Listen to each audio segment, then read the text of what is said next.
Hello प्यारे बच्चों, उम्मीद है मुझे आप सब ठीक होंगे। आज की क्लास में जो है 8th क्लास के स्टूडेंट के लिए मैं चैप्टर ले रही हूँ, 10th chapter exponent and powers. Okay, तो यहाँ पे हम ये देखेंगे इस चैप्टर में कि एक्सपोनेंट क्या होता है और उसके कुछ लॉस हैं और उसके कुछ क्वेश्चंस भी हैं एक्सरसाइज में, वो सॉल्व करेंगे। तो पहले यहाँ पे देखिए, मैं एक्सपोनेंट बताने से पहले आपको कुछ एग्जाम्पल्स बताऊंगी नंबर लेके, ताकि फिर एक्सपोनेंट समझ में आए। कंसिडर कीजिए एक नंबर है 2, आप उसे मल्टीप्लाई कर रहे हैं 2 से। ओके, तो ये हो जाएगा 2 2 जा 4। अगेन 2 का एक और 2 से मल्टीप्लाई करेंगे, 2 इंटू 2 इंटू 2, 3 टाइम मल्टीप्लाई किया मैंने, तो ये हो गया 2 2 जा 4, 4 2 जा 8। ओके, अब क्या करेंगे, इसी तरह 4 टाइम मल्टीप्लाई करेंगे, 2 2 जा 4, 3 टाइम मल्टीप्लाई करने पे 8 मिला, 8 2 जा 16। ठीक है, यहाँ पे देखें आप, 2 टाइम मल्टीप्लाई किया 2 को, 3 टाइम मल्टीप्लाई किया 2 को, 4 टाइम मल्टीप्लाई किया। इसी तरह 5 टाइम मल्टीप्लाई करके लिख सकते हैं, 6 टाइम 7 टाइम। ठीक है, अगर इसी तरह मैं मल्टीप्लाई कर रही हूँ 2 को 32 टाइम्स, यानी 2 को मैं 32 टाइम्स मल्टीप्लाई करना चाह रही हूँ, तो क्या हम ऐसे लिखेंगे 2 इंटू 2 इंटू 2 32 टाइम्स। ठीक है, मान लीजिए हमने लिख दिया। अगर अब फिर इसी तरह 2 को 50 टाइम में मल्टीप्लाई करना चाह रही हूँ, तो 2 को क्या इसी तरह लिखेंगे बच्चों कि 2 को जब हम 50 टाइम मल्टीप्लाई करेंगे तो 2 को 50 टाइम्स आपको लिखना होगा, तो ये मुश्किल है। तो उसके लिए एक आसान हल ये है कि हम क्या करेंगे, हमने एक्सपोनेंट को इंट्रोड्यूस किया है ताकि हमें लिखने में आसानी हो। 2 को हम 50 टाइम्स मल्टीप्लाई करें या फिर 30 टाइम्स, जब छोटे नंबर 2 बार मल्टीप्लाई करें या 3 बार, तो ये आसान है लिखना इसको मल्टीप्लीकेशन फॉर्म में। लेकिन आप ज्यादा टाइम मल्टीप्लाई कर रहे हैं एक नंबर को उसी नंबर से, तब जो है बहुत मुश्किल हो जाएगा लिखना। ठीक है, तो फिर क्या करेंगे, इसका हल क्या है? इसका हल ये है कि हमने इंट्रोड्यूस किया है एक्सपोनेंट को। ओके, तो एक्सपोनेंट क्या होता है? तो यहाँ पे देखिए 2 को हम 32 टाइम्स मल्टीप्लाई करना चाह रहे हैं। ठीक है, तो हमने क्या किया, 2 raised to the power 32। Okay, तो ये जो पावर है यहाँ पे, इसको हम कहेंगे एक्सपोनेंट। ये जो पावर है इसको हम कहेंगे एक्सपोनेंट। तो एक्सपोनेंट क्या होता है? एक्सपोनेंट हमें ये बताता है कि हमने इस नंबर 2 को कितने मर्तबा मल्टीप्लाई किया है। ओके, इसी तरह अगर मैं कंसीडर कीजिए 2 को मैं 50 टाइम्स मल्टीप्लाई कर रही हूँ। ठीक है, तो ये 50 हमें क्या बताता है? 50 को हम कहेंगे एक्सपोनेंट। ओके, एक्सपोनेंट हमें क्या बताता है कि 2 जो है, 2 क्या हो गया यहाँ पे, बेस हो गया, बेस 2 है, और ये जो है 50, ये है एक्सपोनेंट। तो हमें एक्सपोनेंट 50 नंबर ये बताता है कि बेस 2 जो है उसको हमने 50 टाइम्स मल्टीप्लाई किया है।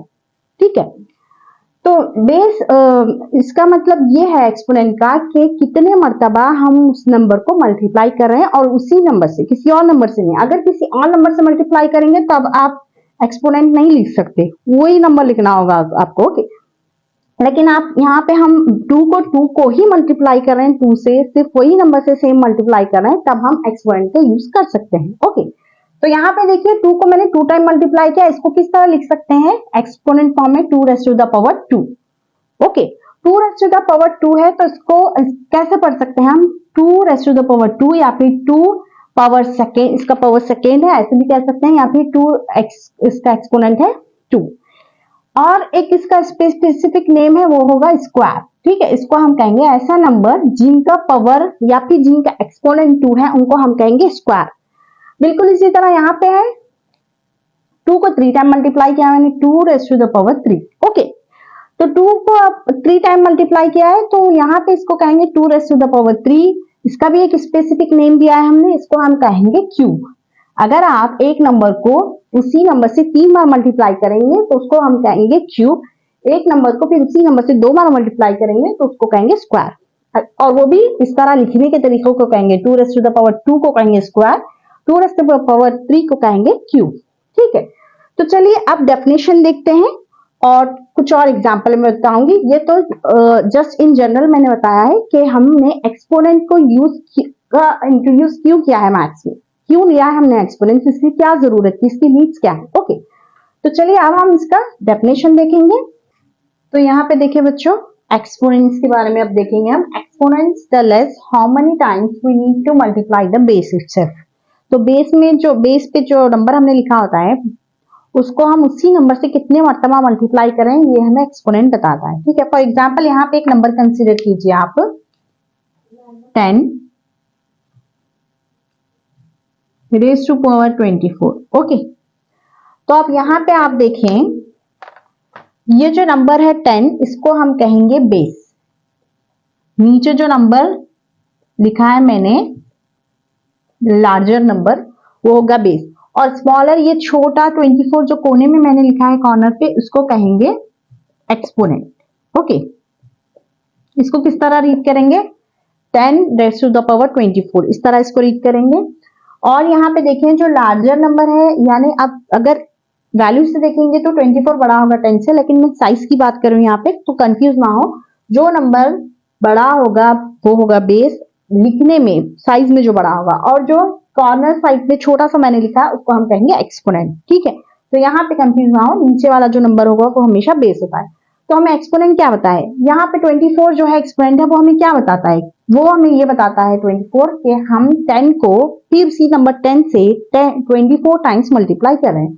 तो अब अगर मैं इसको लिखूं तो 10 इंटू 10 इंटू 10, इस तरह हमने 24 टाइम मल्टीप्लाई किया है। तो बजाय इसके कि हम 10 को 24 टाइम्स लिखें इंटू इंटू मल्टीप्लीकेशन साइन के साथ, उसको हमने आसान तरीके में इस तरह लिख दिया कि 10 को हम 24 टाइम्स मल्टीप्लाई कर रहे हैं। ओके, तो ये हो गया एक्सपोनेंट। ठीक है, तो यहाँ पे कुछ एग्जाम्पल लिखे हैं मैंने, यहाँ पे देख सकते हैं आप, 5 रेज़ टू पावर 2। तो मैंने अभी बताया था आपको कि ऐसा नंबर जिनका पावर 2 होगा उसको स्क्वायर करेंगे, तो ये 5 का स्क्वायर है। तो यहाँ पे देखिए इसको कैसे लिख सकते हैं हम, जब इसको सॉल्व करेंगे 5 इंटू 5 इस तरह लिखेंगे, तो 5 5 25 होगा ये। ओके, अब यहाँ पे देखिए 4 रेज़ टू पावर 3 है। तो अब यहाँ पे मुझे आप बताएं बच्चों कि इसमें बेस कौन सा होगा, बेस होगा 4। ओके, नीचे जो है नंबर ये होगा बेस, और ये है एक्सपोनेंट। ठीक है, ये एक्सपोनेंट है 3। तो अब क्या मतलब है एक्सपोनेंट का, तो एक्सपोनेंट हमें ये बताता है कि हमने 4 को फिर उसी नंबर 4 से 3 मरतबा मल्टीप्लाई किया है 3 टाइम्स। 4 4 जा 16, 16 4 जा 64। ओके, अब यहाँ पे देखिए इस एग्जाम्पल में q रेज़ टू पावर 5 है। तो अब यहाँ पे कंफ्यूज मत हो आप, जरूरी नहीं है कि बेस हमेशा जो है नंबर में ही हो, यहाँ पे 10 था, यहाँ पे 4, यहाँ पे 5, तो इसका मतलब ये नहीं है कि हमेशा बेस जो होगा वो नंबर में ही होगा, बल्कि बेस अल्जेब्रिक वेरिएबल्स में भी हो सकता है। क्यू यहाँ पे वेरिएबल है, इसकी वैल्यू वेरी होती है, तो बेस होगा यहाँ पे क्यू है बेस। ओके, बेस, एंड ये है exponent.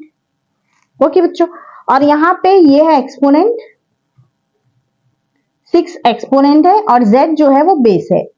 z rays to power 6 में क्या है, z जो है बेस है और 6 जो है एक्सपोनेंट है। q रेज़ टू पावर 5 में q जो है बेस है, x जो 5 जो है एक्सपोनेंट है।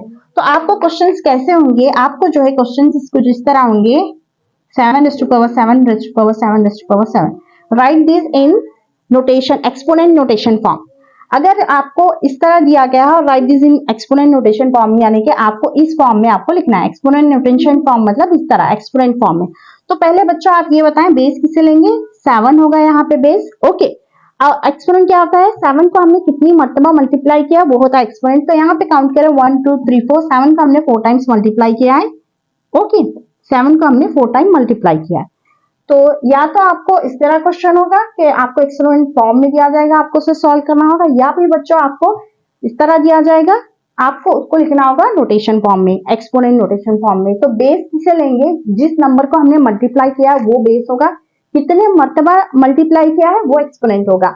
तो ये हो गया क्लास इंट्रोडक्शन पार्ट मैंने लिया है, एक्सपोनेंट क्या होता है और उसका नीड क्या है, क्यों हमने उसको इस्तेमाल करना है, और ये बहुत इंपॉर्टेंट है, और इसके इस्तेमाल से जो है हमें बहुत सहूलत होती है। तो अब मैं नेक्स्ट क्लास में इसके बेसिस, इसी एक्सपोनेंट के बेसिस पे कुछ क्वेश्चंस कराऊंगी और लॉज हैं वो भी बताऊंगी। तो आप इस वीडियो को लाइक करें, चैनल पे नहीं होते तो सब्सक्राइब करें। मिलेंगे नेक्स्ट क्लास में, थैंक यू।